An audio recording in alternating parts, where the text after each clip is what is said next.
welcome to another episode of Find Your Free, the podcast. I am your hostess, Rachel Voss, and this is episode 12. And this episode is dedicated to my favorite girl, my mama, Cletus Voss.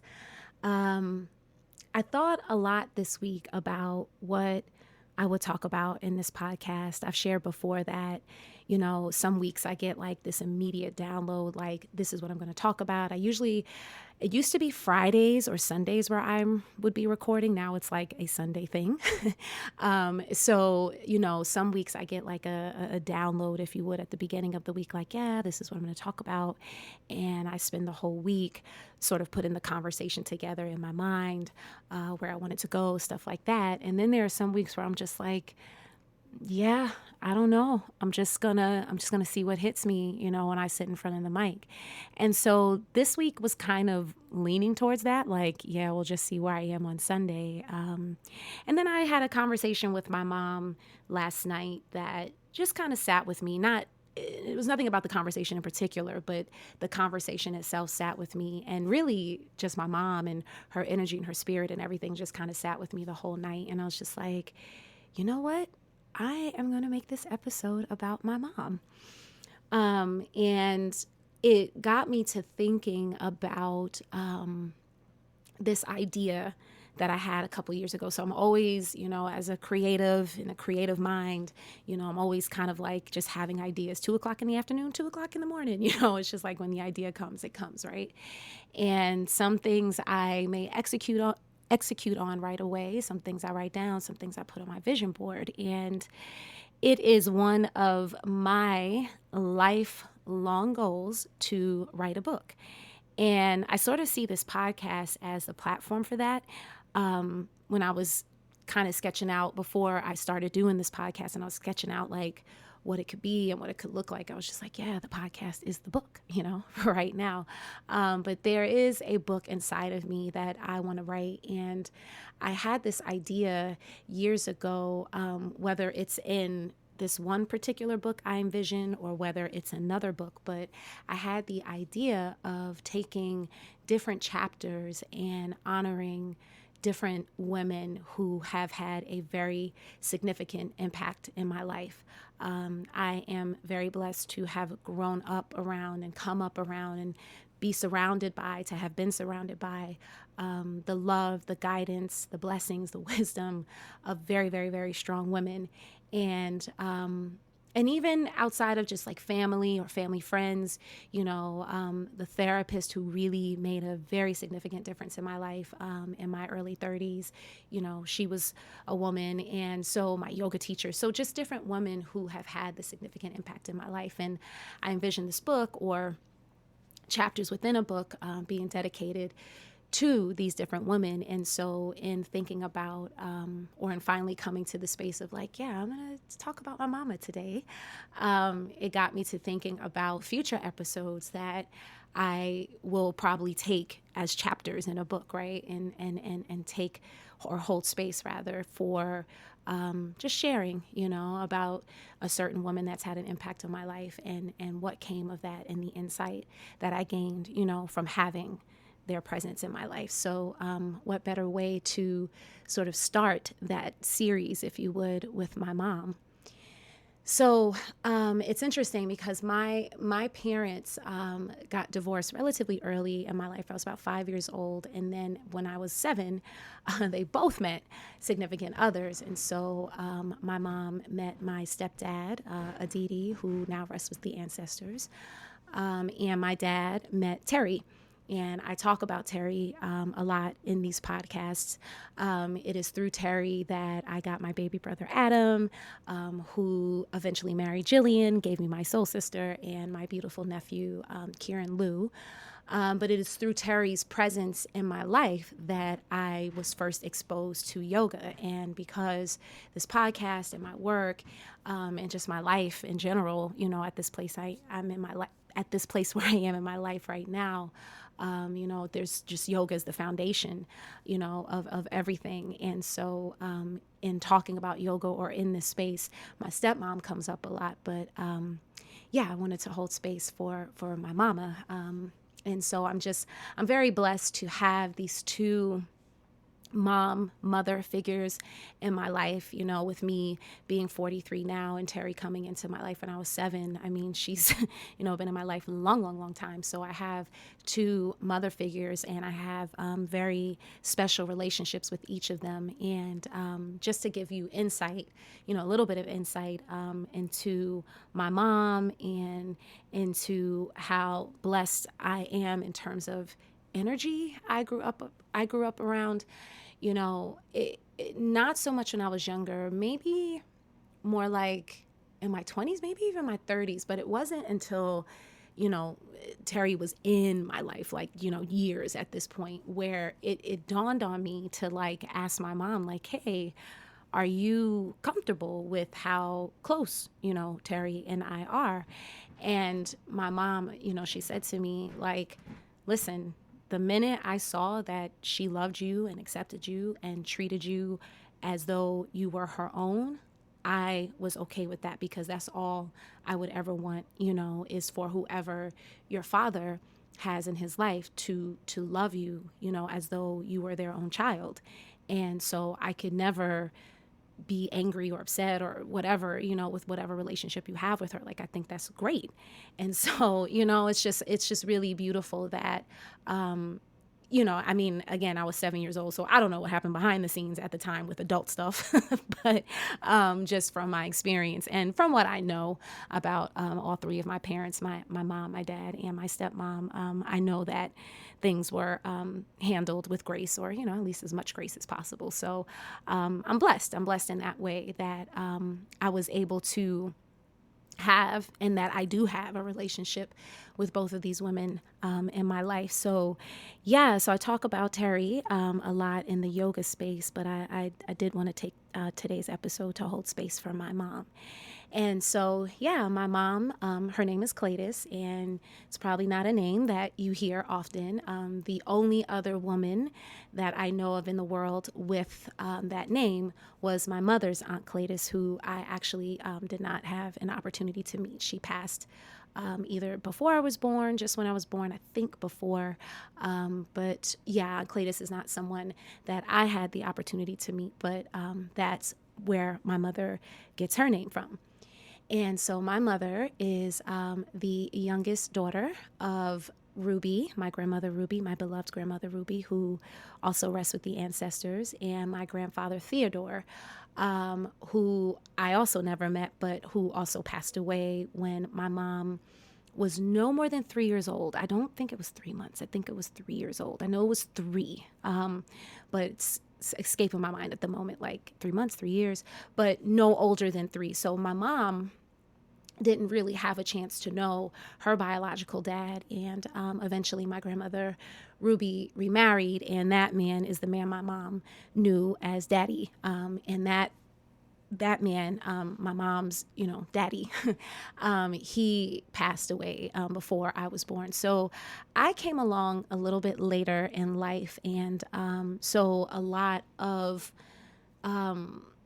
family members that my mom had grown up with, aunts, cousins, things like that, or people like that, passed on, either before I was born or when I was fairly young. So, I don't have a lot of recollection. I don't have a recollection of, some of the folks my mom came up around, but I do know names and stories and history and stuff like that. So my mom is the youngest of my grandmother's 4 children. There are my twin aunts, who are just a few years older than my mom, my Aunt Lillian and Aunt Frances, and then my Uncle Theodore, who is the eldest of my grandmother's children. And Uncle Theodore passed away just a couple years ago. And so it is now the twins and my mom holding down the fort as far as matriarchy, in our family is concerned. So so my mom, when I came along, my mom had 3 sons from her first marriage. Her story of meeting her first husband at Howard University. So shout out to all of you Howard folks. I know y'all roll deep.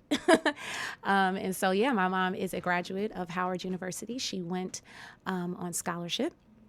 And so she met her first husband at Howard, and it's just a really cool story. And so she had 3 sons from that marriage. And when I came along, she was at a place of, really wanting a girl. So my mom is from, before I continue on, is from the great state of Texas. She is so very proud of that.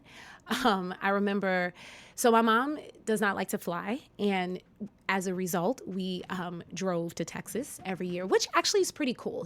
When you got older, it was like, okay, mom, we could really get to Texas in like 3 hours. But, growing up and taking this road trip every summer. So I grew up in New Jersey, and we would drive down to Texas every summer. It actually was just a really cool way to see the country. It's actually made me a pretty good like car person. So like I'm good car company because I can handle being on the road. But it was just cool. It's just a cool experience. I did a lot of reading. It's just a really cool memory to have of, packing up the car in summertime and taking the great big drive down to Texas. But yeah, my mom from Texas. And I remember one year when we were driving down as we crossed, over the Texas state line and into the state, she's like, boy, isn't it I just love being from Texas. She's just like, just imagine being just from some other small place. It's just not as great as Texas. Like she just has Texas pride, as I imagine a lot of folks do there who are from Texas. So, so she grew up in Houston, Texas, and she went to high school there, and it was from there where she graduated and got her scholarship to Howard. Howard brought her to DC, and that's where she met her first husband, as I said. And then from there, they moved to New York. And then that is how ultimately I was born in New Jersey, just out of New York City. And the rest of her family, Texas family, they all stayed in Texas. So just that little background there. So I always say I'm a Jersey girl by way of Texas, because I love Texas big. And, just all cousins, aunts, uncles, all that good stuff down there. So big, big, big, big space in my heart. And speaking of which, just pause for the cause for a moment. Just heart, prayers, thoughts, good vibrations go out to everyone in Texas who is dealing with the challenge of just no power, no water, this just winter storm that happened down there, and just really has the state in a tough spot. And as I'm recording that is like going on in the world right now. And so just anybody who may be listening to this from Texas, my heart is with you. But yeah, just sending you those good vibes. So yeah, I do say I am a Jersey girl by way of Texas. Now I'm more like a Maryland girl by way of Jersey, by way of Texas. So yeah, so back to when I came along. So when I came along, my mom really wanted a girl. And my dad, who from his previous marriage also had 2 boys, he was in the market for a girl. And, here I came. And I have shared this before. I spent a whole episode talking about the fact that I'm interracial. So my mom is Black woman, my dad is white man, and I am mixed kid, born in 77. So, in New York, a little bit more progressive, but certainly a time where there is still discomfort and laws and, all of this just sort of against and uncomfortable discomfort with, interracial relationships and kids and all that kind of stuff. So, but I was fortunate, as far as I can personally recall, to not have experienced that or experienced anybody expressing disdain towards me. That's why I say I'm really blessed with how I grew up, because just with, being a step kid and being mixed and Black family and white family and just, I'm kind of the only child, of my mom and dad's marriage. So I'm the only one, navigating these 2 different worlds. You know what I mean? Like my brothers on my mom's side are all Black. My brothers on my dad's side are all white. And then I'm like, the in between. And so just having to grow up in that space and navigate that space, be the only girl, be the youngest child, all of that. I'm just really fortunate that no one was untoward towards me. And so, again, as far as I can recall, if somebody did something, my parents totally shielded it from me because I don't recall. So I came up in a lot of love, and I came we were all meant to be here. If we're here, we're all meant to be here, right? But then we all have our stories of how we actually got here, and, our birthing process, and growing up, and our family structure and stuff like that. But we're all meant to be here. If you're listening to this right now, if you're walking the earth, like, you're meant to be here. And in my world, in my mind, when I listen to the story of how I came along, and just my parents getting together and seeing how they are now and trying to picture them together then, like, they're two totally different people now. So I'm just like, it's interesting to try to put in my mind them being together, in the mid 70s, but they were younger, and, life was different and all of that. And so it's just interesting to see the two of them come together, and so, or to know how the two of them came together. And so, kind of being this adult now and understanding my own relationships, and things like that, and seeing, like, how different my parents actually are when I take in the story of how they came together. It's like, yeah, I was really meant to be here. Like, they wanted me.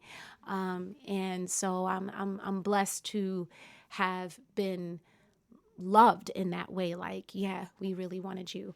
And so, yeah, so they split when I was about 5, and, I became, visiting my dad on the weekends, and in New York, and my primary life, in New Jersey, growing up with my mom, my friends in the neighborhood, my brothers, and stuff like that. And so, I'm very fortunate that I, I wasn't rich, by any means, but, we did okay. My mom and my dad both had really great public service jobs in the city of New York. My mom was a social worker and kind of worked her way up, in the city's administration there. And my dad was a public defender with the city of New York. So just, that's where I always say that's where I get my heart of service from them, because they both believed in just really doing work for the people. And so, yeah, so I didn't really want for anything, you know what I mean? Like, I had great Christmases. I remember, I came up when Cabbage Patch Kids were first, like, introduced to the world. And, I remember when I got my first Cabbage Patch Kid, and the craze that was, the getting a Cabbage Patch Kid. I remember I got my first one in Easter. So, I had a very blessed and loving childhood. Like I said, driving to Texas every summer. My mom had me in frilly dresses, just, when I look back on my school pictures, I had just really cute outfits and barrettes that matched, and, all that good stuff. And so, yeah, so, but navigating, I guess it was I had like 5 thoughts at one time. So let me pause here. I was getting ready to say navigating into my teenage years was when, things start to become, they start to shift a little bit, and we entered the dynamic of the mother-daughter relationship. But just as I was about to say that, I had another thought of being a kid, and how my mom always had really great snacks. My bestie Twana always says that, like, your mom always had the best snacks, and she really did. And we had home cooked meals. We ate well. My mom cooked for us, all that good stuff. But she was also a mom that, like, let us have soda and chips and ring dings, and like, we had good snacks. And to this day, the snacks have changed as I've become more aware of, like, don't eat processed foods and, all this type of stuff. I still keep chips in the house, y'all. I love potato chips. But, to this day, I still keep snacks in the house because I grew up in a house with snacks. But as I got older and you start learning, like, oh, you shouldn't drink soda, and soda's bad, and the sugary sweet drinks and stuff like that, I remember asking my mom, like, Mom, like, I have friends that grew up and could never drink soda. They drank soda for the first time, like, when they got to college and had the freedom to drink soda. Like, how come you were never like that? And she's like, you know what? When I was growing up, my mom, my grandmother would not let my mom and her siblings drink soda, and so she said when she was a kid, she always promised that when she became a mom, she would let her kids drink soda. And so she let us have soda. And, I thought that was really cool, because how often, especially if you're a parent now, like, do we say things as kids, like, when I become a mom, when I get an adult, I'm going to do X, Y, and Z, whatever it is that your parents won't let you do, but then you become an adult and it's like you don't stick to that script. And I think it's really cool that my mom kind of stuck to that script. So Yeah, but so navigating the teenage years is definitely when the dust started to kick up between my mom and I. So, my mother being from the South, we do not tell her age. But I came along a little bit later. Again, that's why I say I was meant to be here. Just at the time when I was born, how my parents met, the fact that they, were interracial, and then just at the timing, of when I came along. It wasn't at this like quote unquote traditional age of when you should have a baby. It was just a smidgen after that. And so, so when I'm coming up, I came of age in the 90s. I turned 14 in 1991. And there was definitely, as with there is with every generation, right? There was definitely a shift. The 90s were definitely, I think, a time of youth angst. We had Nirvana, we had the movie Reality Bites, like we're the Generation Xers, you know what I mean? Like we're trying to like, you know, not like we're still conforming to the 9 to 5 standard, but we're starting to figure out like, yeah, I don't know if I just want to be, kind of the working man, the working woman. So, maybe as not as rebellious as say like the 60s. Sometimes I feel like I missed my calling in the 60s, but not as say like as rebellious as maybe like Woodstock or anything like that in the 60s, but certainly a very interesting time to grow up socially. Socially, there was just a lot of awareness. There was a lot of awareness about AIDS. There was a lot of awareness about just a lot of different movements, coming to the surface. And so it was a really interesting, very cool time to come up, to come of age in the 90s was like very, very cool. Certainly it's not like trying to manage kids now, because I always say to my mom, like when she's giving me insight into, what I should be doing with my son. And I'm like, Mom, like, you don't understand. It is 2 different times. Like, yeah, you had to contend with me, being a girl and, just making sure I was safe out in the world and all that good stuff. But like this technology and phone and social media age is a beast, like we are dealing with trends and things that we have never seen before in life. And so I would not dare try to compare like what it was like growing up in the 90s with what we are managing as parents now. But again, as with every generation, there's that shift and there's that difference of like, I am rebelling and I am finding myself, and your parents, kind of wanting you to keep the status quo. So my mom is, you know, again, as an adult, when I look back on it, I'm like, yeah, she was really cool how she did things, but going through it, it was like, oh my God. So my mom was not strict. She let me go out. I was fortunate to have my own phone line. Like I could do things like go to the mall on the bus and, hang out with my friends, on the Ave in Inglewood, so like we were going to McDonald's and I could just do things. I could walk to the library by myself with friends. Like I definitely had some friends whose parents had to like drive them everywhere. I had some friends who could not, like, who could only go to school and like come home. And so, then you had some friends that had like absolute liberties. And so my mom was like kind of like right there in between. It was like, yeah, hang out, have your friends, but there's also time to study. And so there was always a balance to things. I could talk to boys on the phone, with moderation and, what I mean, that type of stuff. But so she allowed me the experience of finding myself, as a teenager, and certainly as a teenager in a more modern world at the time. But her being from the South, there were certain ways and tendencies as far as me being a young lady were concerned that, I just kind of felt some of my other friends didn't have to contend with. And I can't really think of an example off the top of my head, but if anybody's listening to this and you grew up with a mom from the South versus, and notice what that's like, or have an awareness of what that is like. Tripping over my words today, y'all.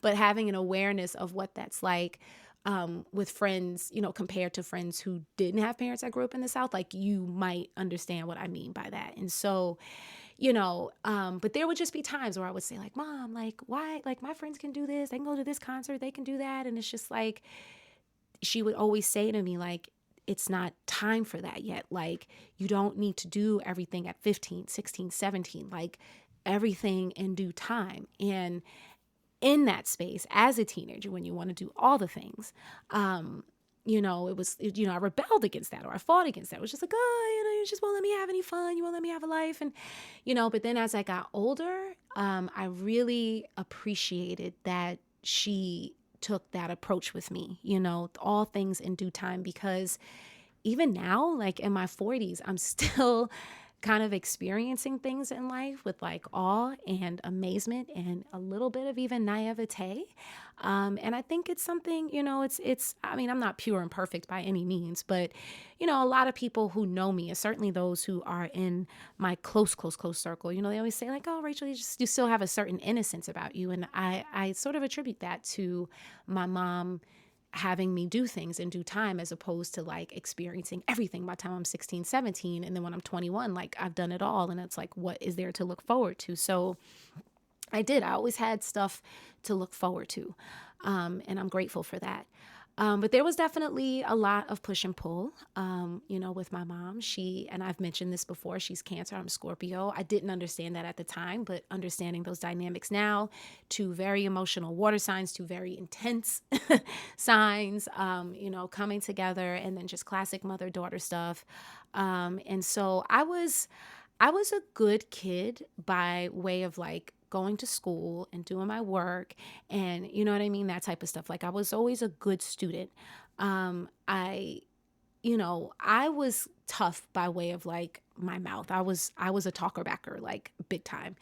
And it's interesting. I lit my Ma'at candle. If you are familiar with Ma'at, she is the goddess, the energy of balance, and not, in our time, when our time comes, you know what I mean? Our final moment comes and we make the transition. It's like looking at your life on scales and like what you hold weight about, what you don't have forgiveness about. And so just saying that to say that I lit this candle intentionally to make sure I am balanced and fair and with myself, you know what I mean? And so I say that to say that there are moments that just not so great moments I had as a teenager that I still think about sometimes, and I cringe and I'm still hard on myself. And, and I'm like, it was like 30 years ago, 25 years ago, but I still sometimes feel it. And I know that, I have to let go of those things because they just, when I get myself into remembering some things that I did or some things that I said, and I think about my mom and, where she is in her life now. And I just feel bad. I feel bad that I spoke to my mom the way I did sometimes. And, I've got to let go of that guilt, like be aware, but let go of that guilt. So I lit this candle on purpose just to keep that balanced fairness, forgiveness, energy as I share this. But yeah, I was a talker backer. And as I've learned about myself growing into a woman and understanding myself as a Scorpio, like, yeah, I was intense. I was passionate. I felt strongly about whatever I felt strongly about. And as a Cancer woman, she was the same way, or she is the same way. And, it was tough, in those moments, me wanting to do what I wanted to do and just find myself, and her just, trying to guide me and mold me and, all of that stuff. And to do that, it was just she and I at the time. So even though I have older brothers, the youngest of the three, that are older than me, he went to college by the time I'm 8 or 9. And so, when I'm a teenager, it's just me and my mom. My mom had all boys. It was a whole different experience, growing up, raising boys and then raising this girl and wanting to be super protective of her and all this type of stuff. And I will confess, like, I gave her cause for her nerves to be frayed.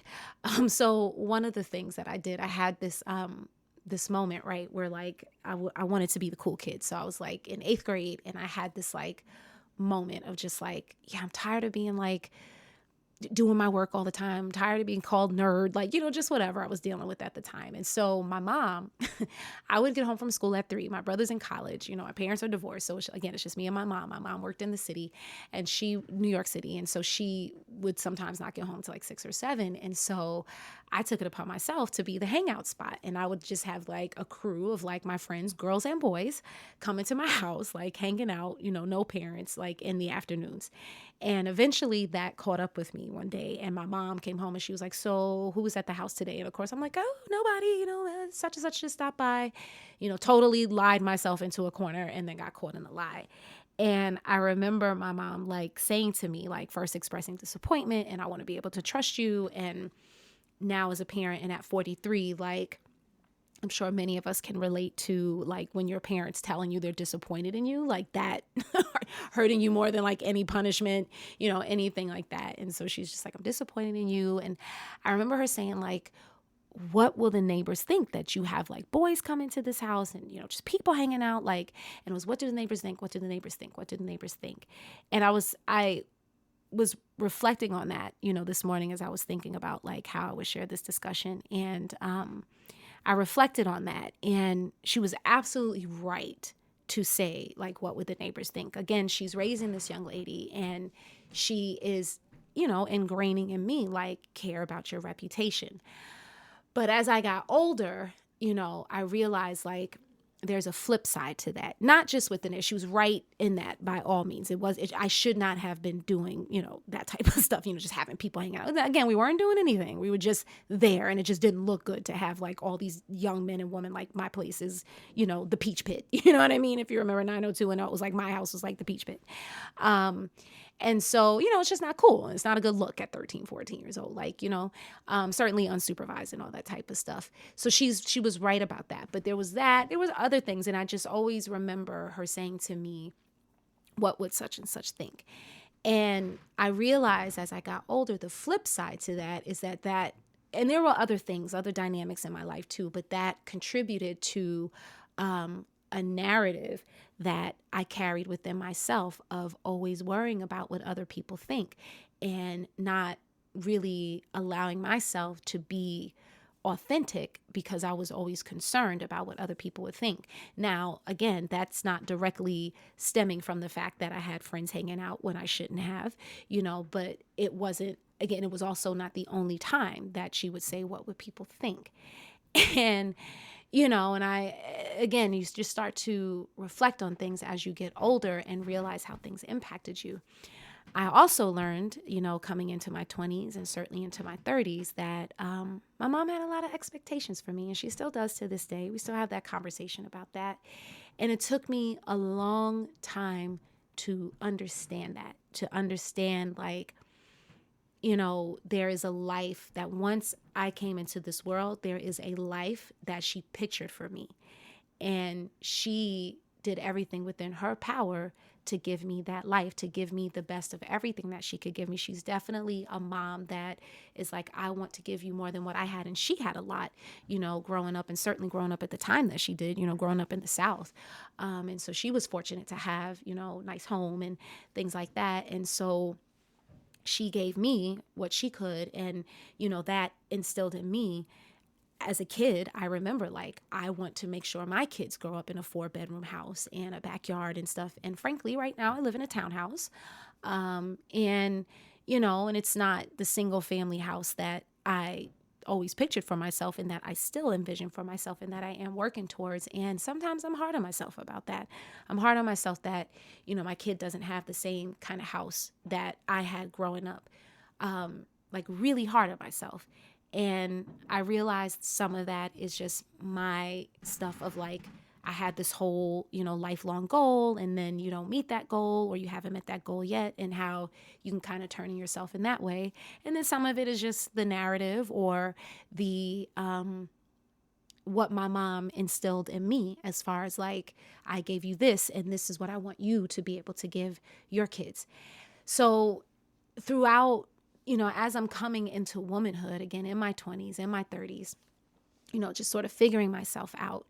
I'm realizing and I'm learning like how a lot of what I want to do is crafted by, you know, what my mom wants for me and wanted for me. And I was on track as far as like graduating from high school, going to college, going to graduate school, you know, getting a good job out of graduate school. I bought my first place at like 25, you know, so I had done all the things, you know, quote unquote, that would, you know, be pleasing to her, so to speak, right? But socially, spiritually, I was feeling different, you know what I mean? Than all of that. Like I was feeling different. I didn't feel like I belonged in a 9 to 5. Like my mom got a job with the city of New York when she moved to New York City, and she had that job her whole life until she retired.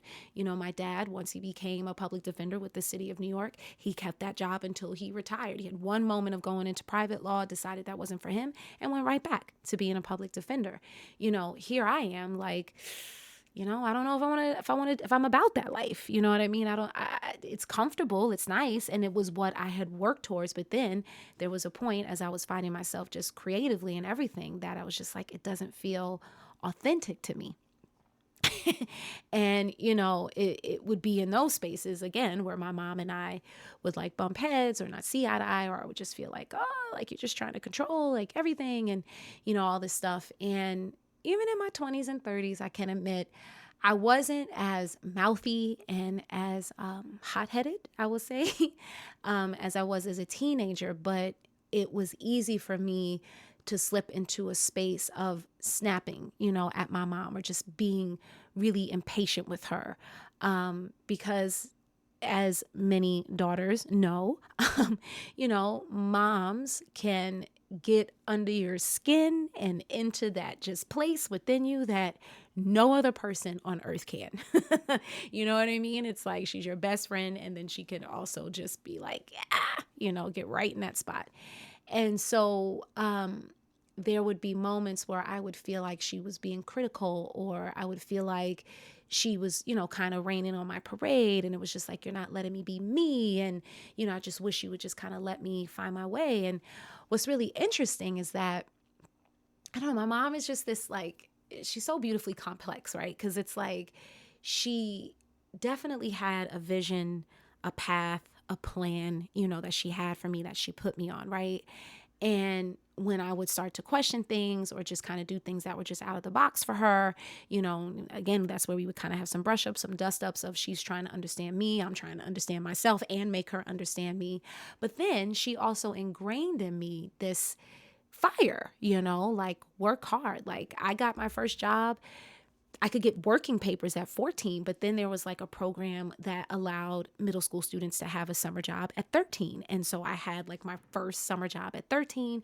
You know, then when I got working papers, like I've always had a summer job. And then eventually it became like a part-time job, you know, after school, when I was in high school. So I've always had a job. She just instilled in me like that, like just that be independent, you know, work, be able to take care of yourself, you know. So she kind of lit the fire in me that I eventually began to embrace, but in terms of finding myself, you know what I mean? And wanting to not just accept sort of the status quo, you know?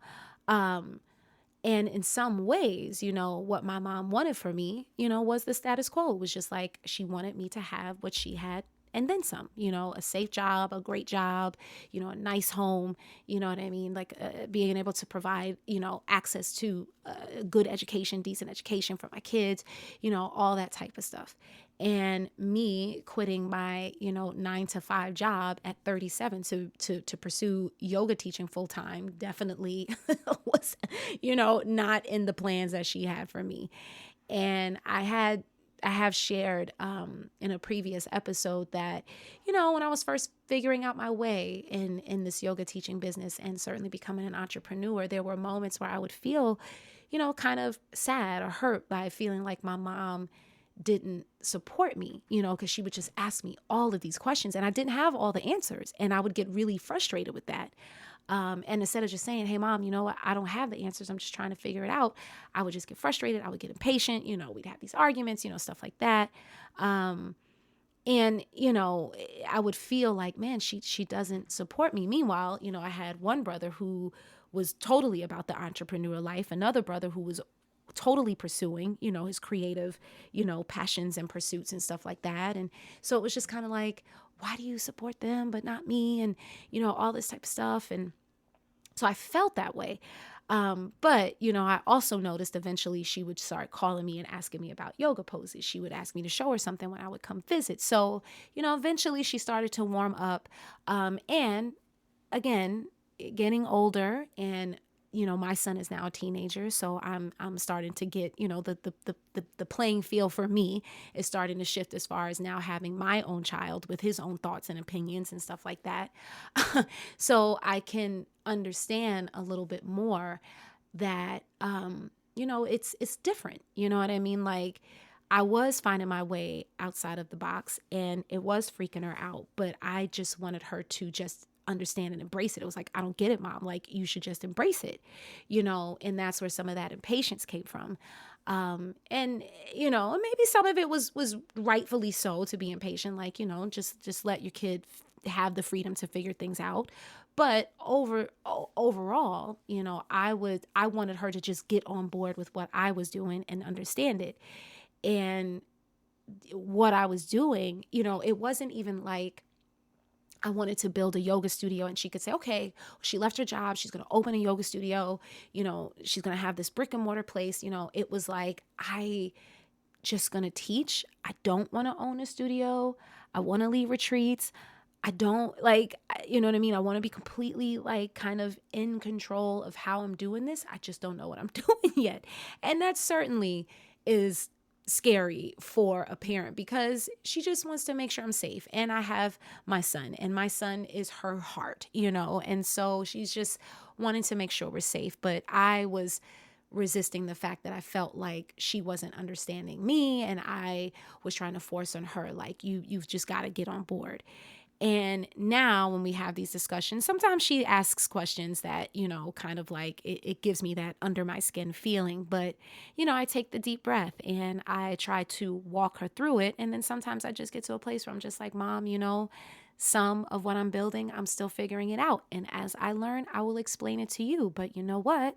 I left the corporate world 5 years ago, and no, maybe I'm not a multimillionaire or anything like that yet, but I haven't had to go back to corporate either. Like, I'm still in the ring, So I've had to learn to figure out how to establish boundaries, with my mom, and in a way that she now respects my decisions at this age of 43 now.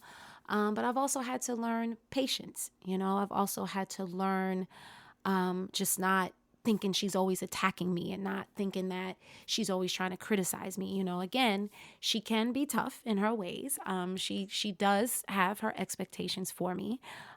She's a tough broad.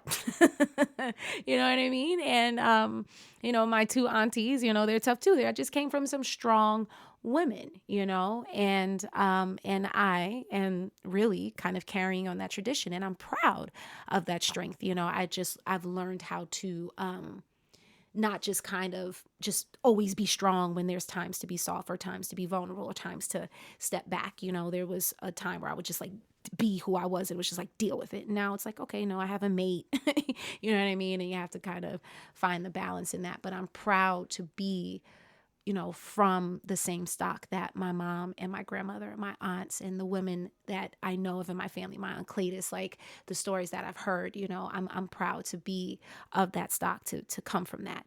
But my mom, she's a tough cookie.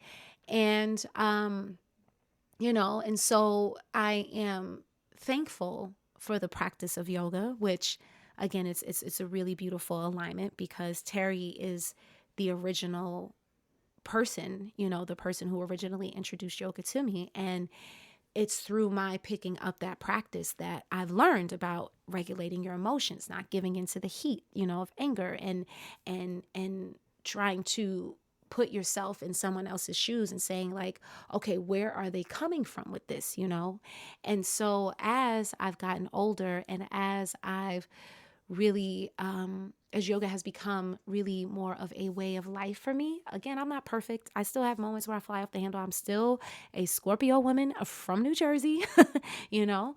So I still have my moments. I still have to count to 10. I still have moments I'm hard on myself about, but I'm so much more, you know, in control of my emotions as opposed to my emotions taking control of me.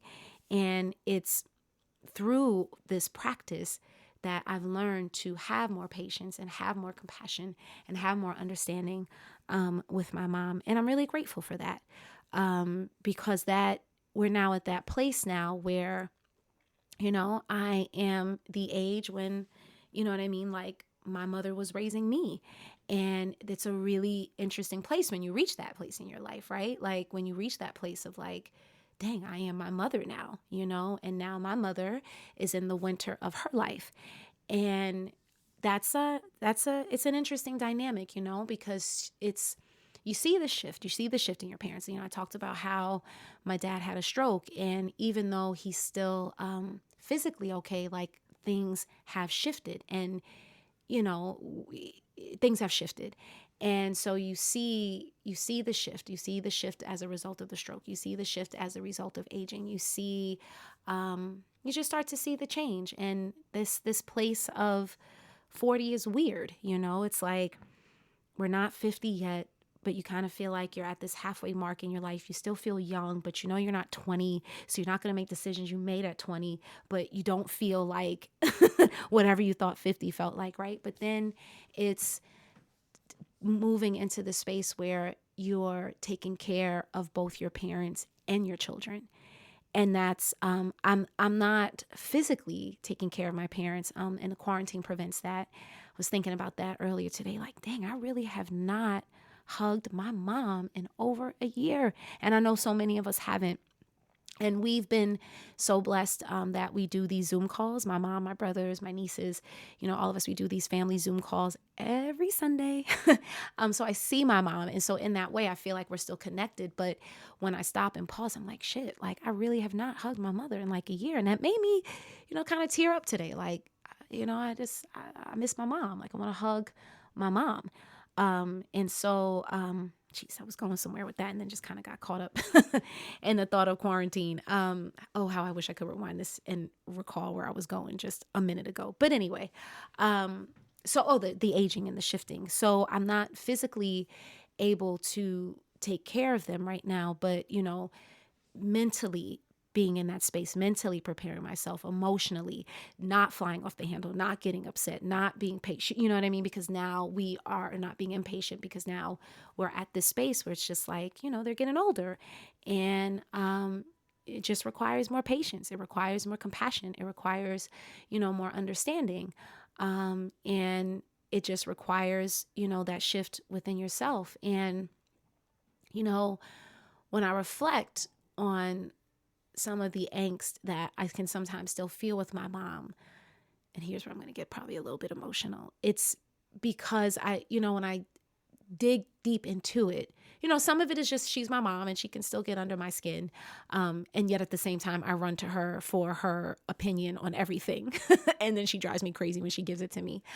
But it's, she is in the winter of her life. And, and the angst that I feel sometimes is the fear of life without my mom, and, life without my dad, and life without my Terry. And I know I am so super blessed to have, my big three, to have them all in my life and to have them all be healthy, and vibrant. And again, even though there's been a shift with my dad, like it could have been so much worse. And I have friends who have, my best friend lost her mom. Gosh, it'll be 15 years, this year now. God, rest in peace, Miss Towns. And my love lost his mom a long time ago. And so, I have friends who have already had that experience. And so I know I'm so blessed to still have all three of my parents. I can pick up the phone, I can call them, I can talk to them, I can text my mom, I can still get into a little bit of a dust up with my mom, but I have this fear around, them when that them not being in my life anymore. I have a lot of stuff when it comes to death. Um, it's not so much the fear of like, oh my God, what will happen to me? It's just the fear of like, oh my God, what is life going to look like without these people? My brother, I think about like how my uncle passed and now it's my mom and her two sisters. And I'm just like, what? And I've had a brother pass away. I did have a brother pass away. My brother, Ben, rest in peace to Ben. But you just, the older you get and they're still around, the longer you have them. So there's a little more angst about when that will shift. It's funny because I remember my therapist said, like, because I had this, I've remember talking about this with my therapist in my 30s. So I've been feeling this way for a long time. It's not so much in my 40s. I've just always had this fear of like when my parents are, when that time comes. And I always have this fear that like, I don't want to, it was a session where I was just saying, I don't want to be arguing with my mom because like, I don't want that to be the last thing. And then God forbid, so it's like the guilt and the worry, again, why I lit this Ma'at candle. But I remember my therapist saying, you have all this fear, but like you could go before them. And I'm like, very true, but just thinking of the natural order of things, right? That's how it goes. It's like your parents, then you, and then all of that. And I just have fear around what life will look like without them. And I'm just nowhere near, ready for that. And that is where some of the angst comes from. And that I first became aware of that around my mid 30s. And I know I'm kind of jumping around in age and all that stuff here. I hope you are keeping up with me. But, we were having an argument one time about a guy I was dating, and she wasn't like super approving, of this guy. And it was just, so we kind of bump heads, and it was just like, why do you feel this way? And she said, because I feel like he's not going to give you the life that you really want for yourself. And I just want to know that you are going to be taken care of. I just want to know that you have what you want. And I was just like, well, because you don't do this with my brothers. You don't worry about them. And she was like, your brothers are your brothers. Like, you're my only girl. You're my baby girl. And it's just different. And I just want to know, I know like they'll be safe. I just want to know you will be safe, And I remember talking about that in therapy, and because it felt heavy. It felt heavy at the time, like, man, now I've got to find the right guy and I've got to get married. Like, that's how I processed it, like I've got to do this thing now to make sure she feels comfortable in her life. And if I don't do whatever constitutes safe in her mind, then I have failed, right? So it felt like that. And I remember going into therapy and just like, oh, this is the expectation that I feel. And we broke the whole thing down. And I remember she told me like, yeah, that is a little bit of a weight, certainly. And so, maybe find the space to have the conversation with your mom and show her like, Mom, I know what you want from me.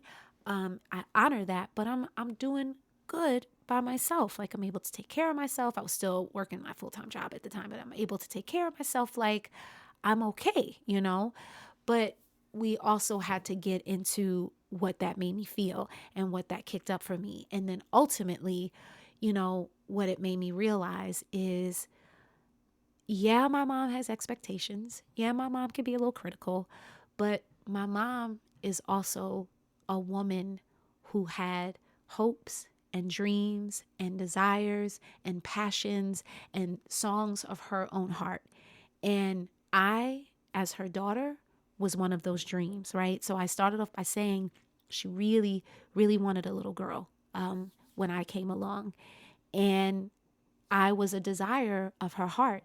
And so understanding, growing in the spiritual world, just, again, just trying to understand people's energy, how we move, all that type of stuff. I realized like some of those expectations is just her casting her dreams and her hopes upon me, right? Because as parents, that's what we do. We want for our kids, what we couldn't have for ourselves. We want for our kids to have so much more, right?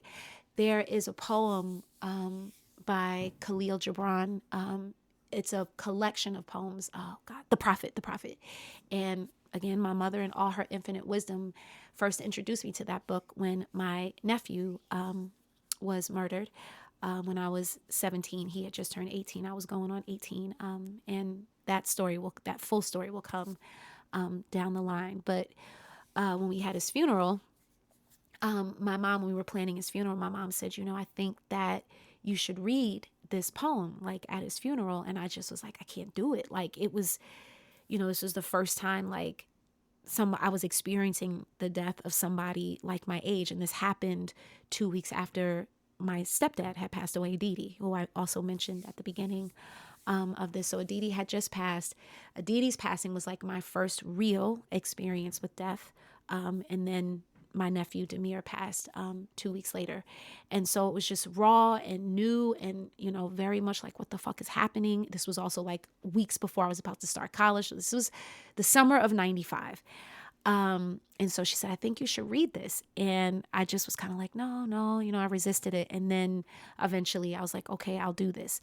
And I remember I was able to make it through that poem, and I broke probably at the last sentence or two, but I made it through.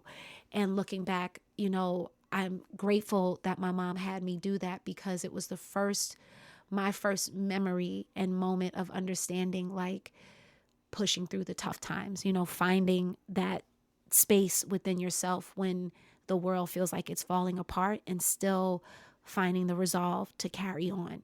And to have to read that poem at my nephew's funeral was my first real moment of that. But that poem is called On Children, and I've never forgotten it. And there is a line in the poem that said, children are life's longing for itself. I may be not saying it accurately, but in a nutshell, it says that children are life's longing for itself. And as a parent now, I understand that it's like, we know we're all mortal, but we're always trying to find immortality, right? Whether it's by living life to the extreme and living your best life and whatever it is, right? Like we want to live, so it's always like the immortal versus the reality of mortality, right? And so children are a way of continuing our legacy and knowing that we will still continue on. So children are life's longing for itself. And in that space, we cast our hopes, we cast our dreams, we cast our desires, we cast everything we couldn't accomplish in our life on our children. And realizing and really, really embracing and understanding that I was one of those desires of my mother's heart, then I can imagine that she just wanted this whole world for me, where this daughter, that she wanted so much, just has everything she could want. And so, the conversation we had last night was around that, from the heart, starting this business, leaving the corporate world. It's been hard, financially, but it's been worth it. And I've built myself up. I continue to build myself up. It's not as hard as it was 5 years ago, but I'm not where I want to be. And, and sometimes mom and I still bump heads on that a little bit, because she's like, oh, I just want to see this life for you. And I'm still trying to, put some of these pieces together. And, and so it's like, we were saying, we were talking about that last night, and she's just like, I just want you to have everything you want for yourself. And so, knowing how much she wanted me, I can understand how much she wants me to have. And, being in the winter of her life, I'm sure there's a part of her that she wants to see it. She wants to be here. She talks about that with my son a lot. Like, I want to be here for the things. And so understanding that, just gives me so much more compassion and so much more patience. And yeah. And so, getting up on an hour. There's just so much more I want to say. There's so much I feel like, oh, I could have said this, I could have said that. But I do want to say that if you are blessed to still have your mom in your life, or a mother figure, and even if she gets under your skin, just make time for your mom, have patience with your mom. Like, it's hard to see them as humans because they're parents, right? But believe me, as a parent, I'm also human, and I make sure my kid knows that all the time. But our parents are human, and they once were us, right? So all the things that we're working towards, we're fighting for, we're striving to build in our lives and bring into our lives and manifest, like our parents were people who wanted that too. Our parents are still people who want that. My mom still has hopes and dreams and desires for her life, like one of my dreams and goals was to be able to build her a house in Texas. That was always my goal because she always wanted to be able to move back to Texas. And I still have that. I still have that in my vision, along with that book I said I wanted to write, Building Mommy a House in Texas. I got it on a Post-it note. And so, yeah, they're just people who want for us what we want for ourselves. And as our moms, they probably want it even more than we want it for ourselves. So I know this was just maybe a story about my mom. I hope that there was some insight in sharing this. I always hope that there's insight in me sharing these stories, but as a gem, call your mom, text your mom. If it keeps coming up in your spirit, I got to call my mom, and you push it off. I do that too sometimes, even in quarantine, just the weeks, the days, I wouldn't go weeks without my mom because she'd send an all police bulletin out for me if I went weeks without talking to her. But, days can go by and it's just like, oh, I'm going to call my mom today. And then it slides into tomorrow because just the days just start to all mush together and, running a business and managing a part-time job and my kids' school, all of that stuff. And then it ends up becoming like, okay, I'll just call her tomorrow. But then I have those moments where I'm like, tomorrow's not guaranteed. And, I don't want to be in a space where it's like, shit, I wish I called her, So call your mom, text your mom, tell your mom you love her. If there's discord between your mom and you, again, not knowing the history of everybody who's listening to this, but if there is space for healing, if there's room for restoration, create the space. Create the space because life isn't guaranteed. And what 2020 has shown us, has really shown us is like what matters. And what matters is family. What matters is your health, you know what I mean? What matters is just life. And if there is a space for you to heal any discord you have with your mom, find the space, create the space. And for anyone who's listening whose mom has passed on, whose moms have transitioned, my heart is with you. I hold space for you.